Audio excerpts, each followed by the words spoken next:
வணக்கம் ஆனந்தி. அதாவது சென்னை சர்வதேச விமான நிலையத்திலிருந்து இன்று காலை பிரிட்டிஷ் ஏர்வேஸ் பயணிகள் விமானம் சுமார் காலை 6:30 மணிக்கு 209 பயணிகளுடன் இந்த விமானமானது இன்று காலை புறப்பட்டது.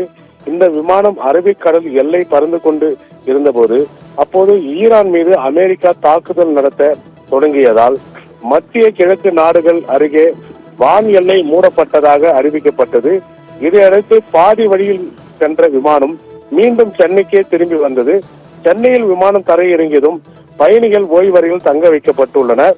மத்திய கிழக்கு பகுதியில் வான் எல்லை திறந்தால் மட்டுமே மீண்டும் விமானம் புறப்பட்டு செல்லும் என விமான நிலைய அதிகாரிகள் தரப்பில் தெரிவிக்கப்படுகின்றனர்.